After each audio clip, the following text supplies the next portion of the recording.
We are here in one of the main UNICEF warehouses, and next to me, 240 cartons. What are these? These are school in a box.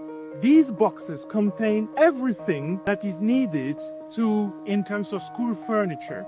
These items are not available on the local market, and these items have not been allowed to enter inside the Gaza Strip for the past 2 years. What we have here is rulers, pencils, paint, notebooks, chalk, everything that is needed to bring the children back to learning. And we have these items, these supplies, which are coming for the first time, but we also have these recreational kits that are for the family.